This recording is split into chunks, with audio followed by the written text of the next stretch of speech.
Guys, आज का हमारा पहला प्रश्न है फिल इन द ब्लैंक से। उसमें इट्स कॉस्ट इज फिर डैश 3000 रुपीज़। जैसे ही इज आया तुरंत हमारे माइंड में एक आना चाहिए कि इज प्रेजेंट कॉन्टिन्यूअस की हेल्पिंग वर्ब है, और प्रेजेंट कॉन्टिन्यूअस की हेल्पिंग वर्ब इज, तो इनके बाद आईएनजी फॉर्म आना चाहिए। तो आईएनजी किसी भी ऑप्शन में नहीं है। अगर नहीं है तो फिर देखो इज के बाद फिर ये तो सेकंड फॉर्म है, फिर सेकंड फॉर्म अगर आता है इसके बाद तब वो पैसिव वॉइस होता है। तो पैसिव वॉइस की पहचान है कहीं ना कहीं यहाँ पर बाई का यूज करके, या कभी कभी बाई का यूज नहीं होता, वो थोड़ा हाई लेवल का क्वेश्चन होता है। तो यहाँ पर ऐसा कुछ कंडीशन तो दिख नहीं रहा है, आगे मैं पढ़ाऊँगा कभी जब आपको पैसिव वॉइस एक्टिव वॉइस तो समझ में आ जाएगा। तो यहाँ पर फिर ये पैसिव वॉइस नहीं है, इसलिए ये ऑप्शन और ये ऑप्शन कैंसिल हो गया, क्योंकि बॉट जो है बाय का सेकंड फॉर्म है और स्टिच्ड भी पास्ट फॉर्म है।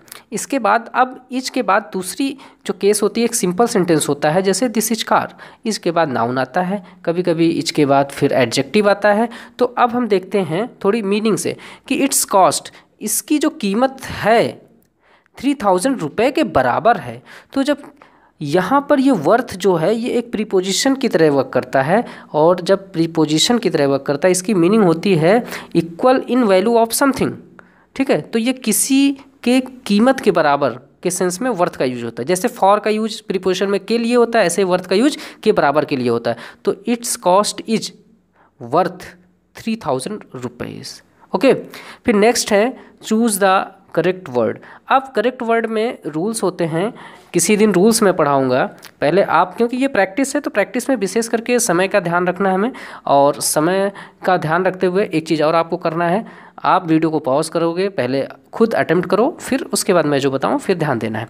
तो डिसीव, तो इसमें भी एक रूल होता है कि सी के बाद ई आई आता है, ठीक है, और बाकी अदर वर्ड्स के साथ आई ई आता है। जैसे बिलीव, तो बिलीव में B E L I E F होता है, लेकिन वो एल है, अगर यहीं पर सी होता तो ई आई आ जाता। तो आप देखोगे डी ई सी ई आई वी ई, ये डिसीव हो गया। डिसीव मीन्स होता है चीट करना, ठीक है, धोखा देना। जैसे डिसीव आप कैसे याद रखोगे, तो डिसीव और ट्रस्ट, ठीक है। अब डिसीव से बनता है डिसीवर, ठीक है, धोखा देने वाला, चीट करने वाला। ओके, तो ये रूल आई होप समझ में आया होगा। तो ये ए ऑप्शन। नेक्स्ट आते हैं फिल इन द ब्लैंक्स। फिर है, बोला है कि करेक्ट आर्टिकल। देखो आर्टिकल तो दे दिया, लेकिन ये एक वर्ड है stitch in time saves nine. तुरंत यहाँ पर एक इडियम फ्रेज है, आप बोल सकते हो कि प्रोवर्ब्स। ओके, तो वो क्या होता है, तो ए का यूज होता है यहाँ पे। स्टिच मतलब सिलना। अगर आप सही समय पर किसी चीज़ को अगर आप सिल देते हो, कपड़े को सिल देते हो या टाका लगा देते हो, तो आपके पास बहुत सारे टाइम सेव हो जाते हैं। तो इसकी मीनिंग दूसरे वे में आप यूज करोगे, अगर आप किसी भी काम को सॉर्ट आउट कर दोगे, प्रॉब्लम को सॉर्ट आउट कर दोगे बहुत जल्दी, तो एक्स्ट्रा काम से आप बच जाओगे। तो ये पूरा इडियम फ्रेज आपको लर्न होना चाहिए, इसमें कोई भी चेंजेस नहीं होगा। कहीं अगर गायब है, कहीं फिल इन द ब्लैंक्स में दे दो, तो आपको अगर याद है कि ये इडियम फ्रेज है तो जैसे है वैसे ही आप फिट कर दोगे, ठीक। फिर नेक्स्ट है सिलेक्ट द करेक्ट वर्ब। इसमें वर्ब की हेल्प लेनी है, तो मिस्टर सिन्हा हेल्प्ड अस। मिस्टर सिन्हा ने हम लोगों की मदद की।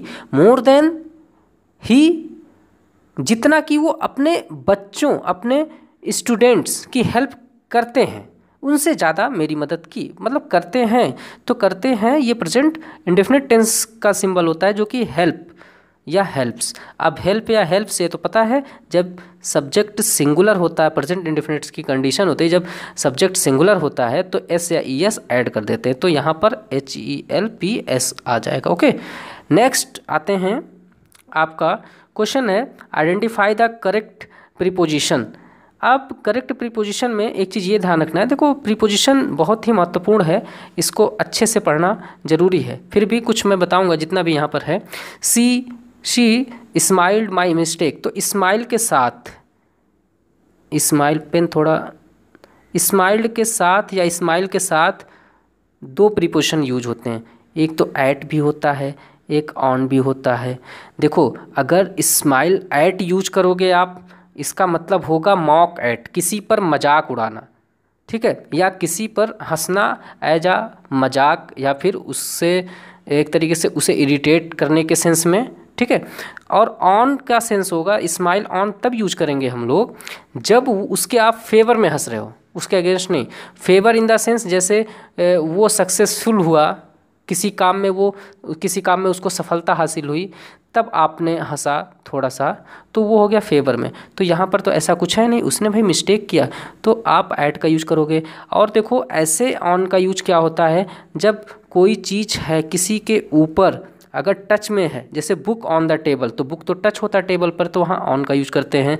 लेकिन अपॉन का यूज करते हैं यही टेबल के ऊपर कोई चीज़ या किसी चीज़ के ऊपर कोई चीज़ टच में ना हो लेकिन मोशन में हो, तो अपॉन का यूज हो जाएगा। ओवर का यूज कैसे, कोई चीज़ किसी को पूरी तरह ढक रही हो, ठीक है, अब वो ढकते समय टच हो रही हो या नहीं टच हो रही हो उससे कोई मतलब नहीं, अगर कवर कर रही है तो वो ओवर होगा। और दूसरी मीनिंग, कोई चीज़ किसी के ऊपर मोशन में ना होकर केवल ऊपर हो, तो भी ओवर का हम लोग यूज करते हैं। ओके, जैसे ओवर द हेड, फैन जो होता है ओवर द हेड होता है। नेक्स्ट है कि आप स्पेल्ट वर्ड अगर देखते हो तो ये तो याद होना चाहिए, बहुत अच्छी मीनिंग होती है, सबोटेज। ओके, सबोटेज मतलब होता है डिस्ट्रॉय करना। अब डिस्ट्रॉय क्या करना, क्या किसी पैसे को डिस्ट्रॉय करना या क्या कैसे, ये भी तो ध्यान रखना बहुत ज़रूरी है, क्योंकि मीनिंग सब लगभग सेम होती हैं। तो sabotage means sabotage the machines of worker, या मशीन्स राइट कर दो। जैसे कोई एम्प्लॉयर है या कोई एम्प्लॉय है, कहीं जाता है कुछ करने, ठीक है, तो अपना वो जो भी मटेरियल्स और टूल्स लेकर जाता है, तो वहाँ के नागरिक या जनता उस चीज़ को तोड़ फोड़ कर देती है किसी बात पे, तो उसे बोलते हैं सबोटेज। तोड़ फोड़ करना, डिस्ट्रॉय करना, लेकिन किसका, बेसिकली वर्ड यूज होता है एम्प्लॉयर के टूल्स को, ठीक है। नेक्स्ट है, अब ये तो पता ही होना चाहिए, सेंस से आ रहा है BRETH, ऐसा नहीं लग रहा है ये ब्रदर जा रहा है मीनिंग, तो ब्रदर का प्लूरल फॉर्म होता है ब्रदरन। ओके, जैसे ब्रदरन कहाँ यूज होता है, ये जैसे किसी एक ही सोसाइटी एक ही कंपनी में जैसे सब नहीं होते हैं ना भाई भाई, जैसे द चर्च ब्रदरन, ठीक है, मतलब चर्च के जितने भी लोग हैं वो भाई भाई। इसके बाद अब एरर अगर आप फाइंड करो तो the police investigated into the case. अब यहीं से आगे रीड करने की ज़रूरत नहीं है, पुलिस इन्वेस्टिगेटेड, देखो ये फिक्स्ड प्रीपोजिशन वाले क्वेश्चन है, ज़्यादातर प्रीपोजिशन के क्वेश्चन आए, तो इन्वेस्टिगेट के बाद कभी भी प्रीपोजिशन इनटू नहीं यूज होता, कोई भी प्रीपोजिशन नहीं यूज होता।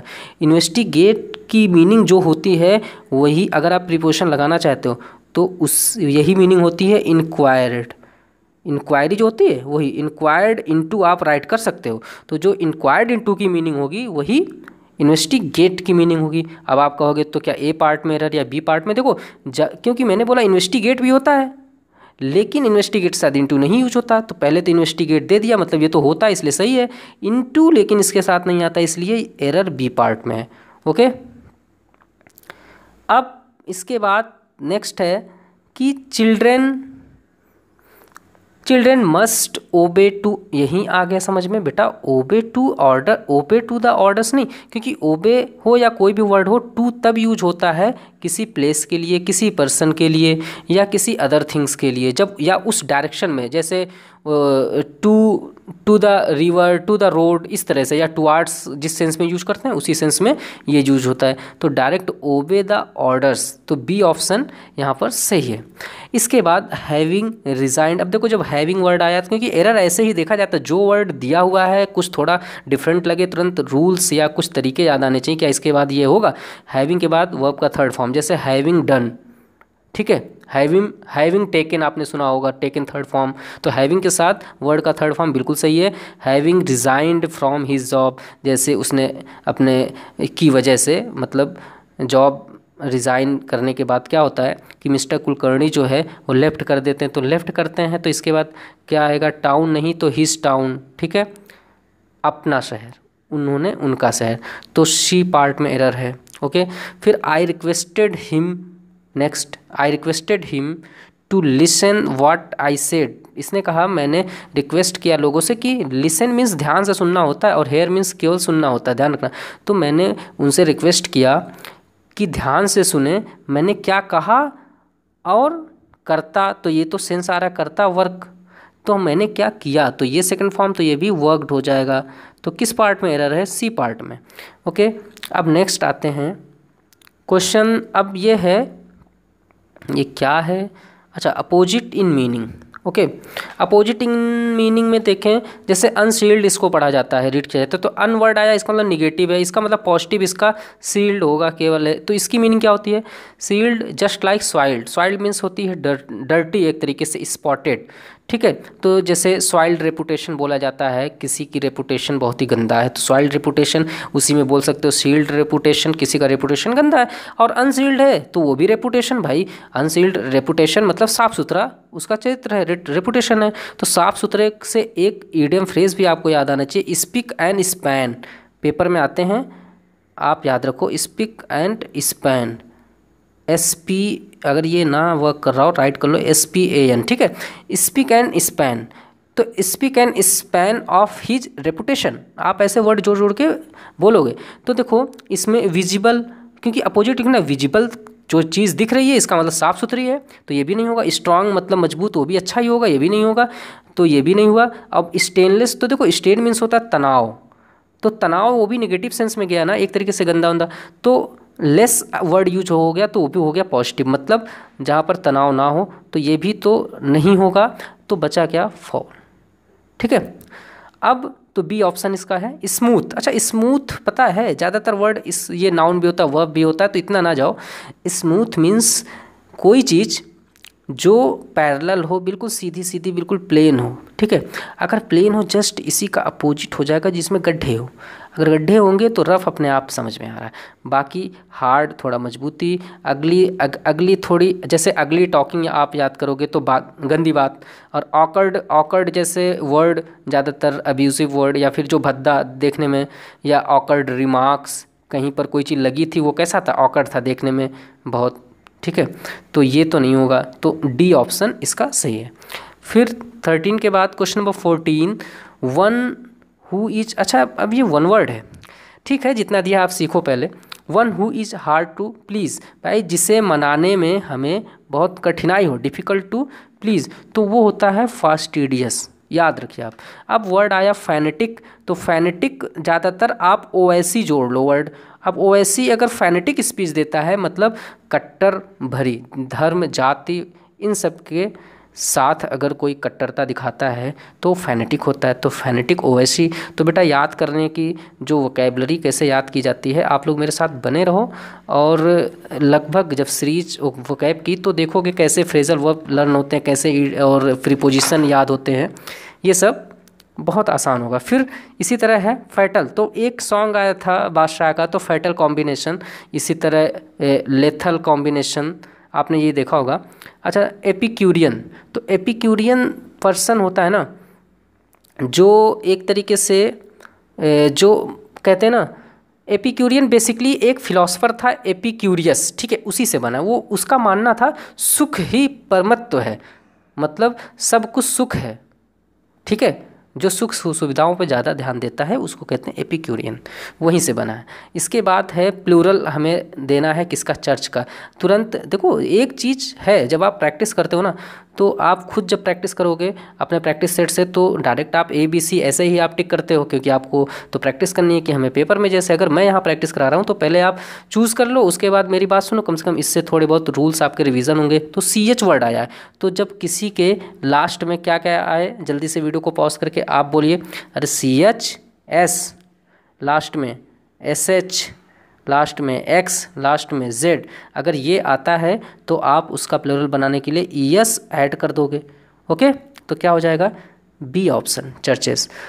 नेक्स्ट है 15 के बाद 16 17, इसमें बोल रहा है कि सिनोनिम, पहले आप देखो ये एक्यूज़, तो एक्यूज़ मीन्स होता है किसी पर, एक्यूज ऑफ मर्डर, किसी पर किसी चीज़ का दोष लगाना, आरोप लगाना, एक्यूज़ हो गया। तो और एब्जॉल्व, आप किसी को दोष मुक्त करते हो, तो ये तो होगा नहीं। एक्सोनरेट होता है किसी को आप एक तरीके से कानून से दोष मुक्त करते हो, ये भी ठीक है। एक्सोनरेट हो जाता है। विंडिकेट, विंडिकेट भी किसी को निर्दोष साबित करना, ये सब एक ही मीनिंग है। इम्पीच मतलब आपने सुना होगा किसी पे महाभियोग लगाना, जैसे कानूनी तौर से प्रेसिडेंट पे और सब पे आपने सुना होगा पॉलिटी में, तो वही हो गया इम्पीचमेंट से, इम्पीचमेंट इसी से बना, तो इम्पीच हो गया। ये भी एक्यूज मीन्स किसी पर दोष लगाना और आरोप लगाना, ये भी हो गया। तो आपका ऑप्शन डी। अब एन एडजेक्टिव फॉर्म, अब देखो इकोनॉमी, ये तो बहुत ही चर्चित वर्ड है, इकोनॉमी का आप लोग सुनते हो, तो राइट यहीं तक आप लोग रखो। फिर नेक्स्ट सीरीज़, इसको पहले आप लोग देखो, नोट करो, समझो, फिर आप जैसा होगा वैसा बताना।